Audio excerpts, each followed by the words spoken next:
This video is going to be a short one of stub about relative energy levels and their effects based on what is being hit.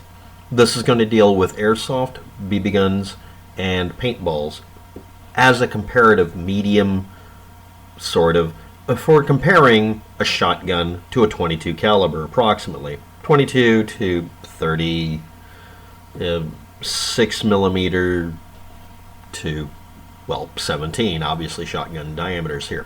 High quality 6 millimeter, quote unquote, airsoft BBs are around 5.95 millimeters, plus or minus a tenth of a millimeter, or 23 caliber, approximately. They have to be made perfectly round because any distortion to them will cause them to fly off axis depending on if they're spinning or not, as opposed to being bullet shaped, which are long and skinny, which have to be rotated on this angle through rifling so that they don't tumble and then veer off. They must be polished to remove molding edges and imperfections because this causes more drag, unless your goal is to add dimpling, which will reduce drag but also causes other effects, which means you're going to have it steer off pattern. An upgraded barrel for this allows the BB to just have the right fit inside of the barrel. An example is that some come with a 6.08 millimeter barrel. This may be upgraded to a 6.01 or 6.03 tighter bore or looser bore for better tolerances with specific brands of BB, or in this case airsoft BBs, the plastic. This also can be used to take advantage of pellets or BBs that have ridges on them or dimpling or some other seemingly gimmicky item. This gives them anywhere from 0.01, to 0.07 millimeters of extra room around them. The idea is to allow less air to escape and improve performance, and in some cases maintain that air, and also allow for the barrel to have a tip up at the end to cause them to spin, specifically back spinning. And again, there's hundreds of variables. But the diameter is around 6 millimeter. Now, a similar product that's considered in the same range for specific reasons, which I'm going to bring up, is paintball. Now, airsoft BBs are hard. They don't distort or deform. And there's also a gel blaster version of that is 50 caliber and all sorts of variations of it, but let's just talk about this one now. Paintball barrels are 0.68 inches or 68 caliber all the way to 0.689, specifically for first strike compatible rifled barrels that really do produce spin all the way down or up from there, to use paint that has a backspin on it caused by a tip up or some other thing that it's called. This works out to 17.5 millimeter for the paintball, around 17 millimeter, almost 13 times the diameter. And at 3 grams, this is about 10 times the mass of a 0.25 gram average 6 millimeter airsoft BB.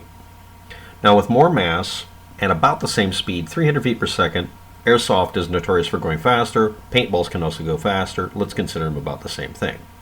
At 300 feet per second for both, paintball, 17 millimeter, 3 grams, and a flat surface area on impact measured by observing it in the first couple of milliseconds in high-speed video recording that was done by somebody. I'm literally quoting somebody on freaking, yeah, it's Reddit. But anyway, let's see if this is accurate. The numbers that the person came up with, not out of their butt totally, was it had 226 to 227 square millimeters of surface area at 12.5 joules on impact because of the mass and speed at 300 feet per second. Now that means that it had 0.055 joules per square millimeter. Okay, so if you have a 1 square centimeter area, or half that, or whatever, you can do some calculations and derivations.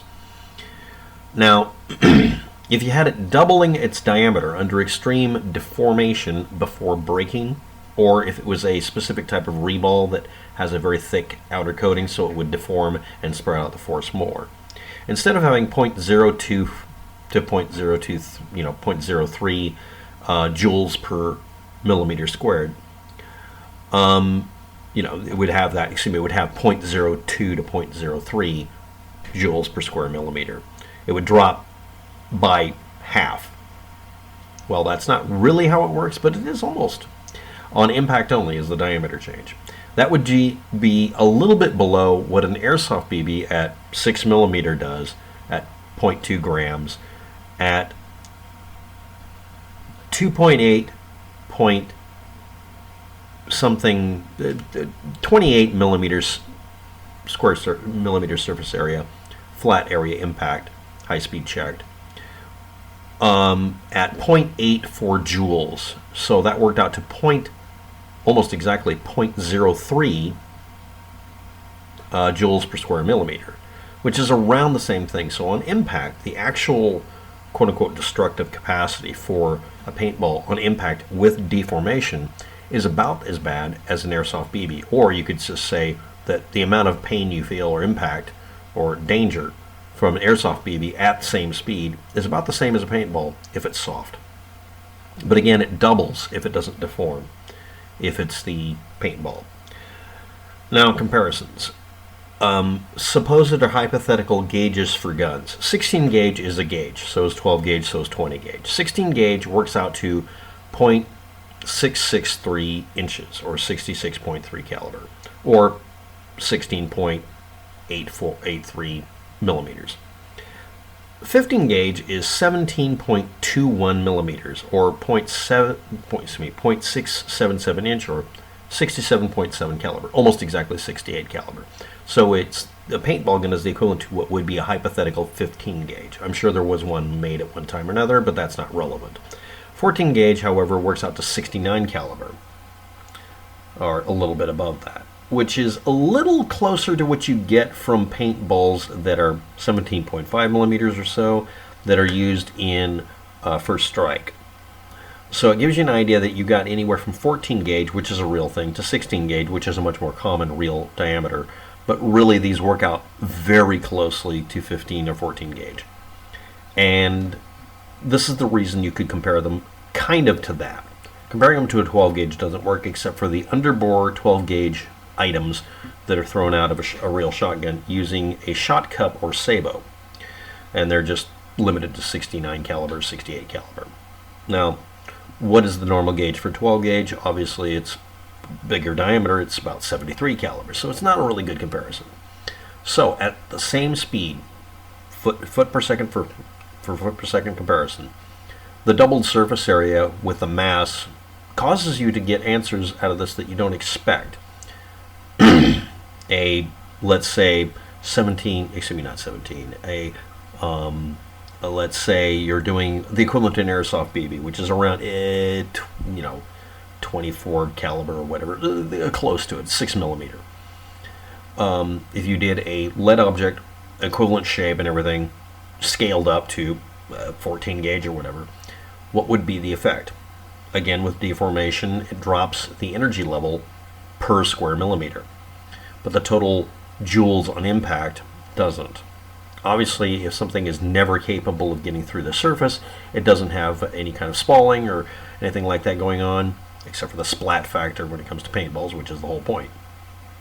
But is this a good comparison? Is this useful information for you? Well, this is the information I was able to find. It's the only stuff I could find on the subject matter, and I hope this has been useful to you.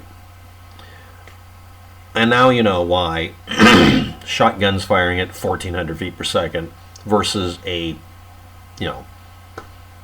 25 caliber, little hyper ammo version of a pistol shooting at nearly 2,000 feet per second, because it's really a rifle caliber stuck into the shape of a Glock or something.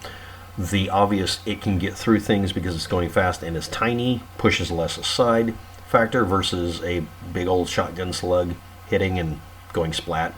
This is the reason that rubber buckshot versus rubber slugs, the rubber slugs are less deadly. Because they spread out the surface area and then deform, dropping their energy level. The smaller shotgun, rubber shotgun, buckshot, hitting, more dangerous. This is the next category. Less lethal ammunition using this, the equivalent to 20 or 30 caliber pellets coming out of a shotgun, fired willy-nilly, but not really hitting. can get through a rib cage, break a rib, actually cause heart damage. As has been found in France using quote-unquote less lethal ammunition fired out of big old shotgun pistols. Obviously the bore is different, the speed's different, but the joule and energy per pellet and per gram of force impact spread out over surface area, you get the idea. Also, even if rubber slugs fired out of these zinc shotgun pistols that are available in France, you can't get them here in the United States. I'm actually kind of annoyed by that. They suggest the slugs if you don't want to kill somebody for that reason. And because they are the shape they are and the mass they are and the surface area they are, fired at equivalent speed, they tend to distort more, even though there's more mass to it, at least it would seem. And then you find out they pack them with slightly more mass, so it expends at the same speed, the same joules rating with everything. It doesn't really come out the same way.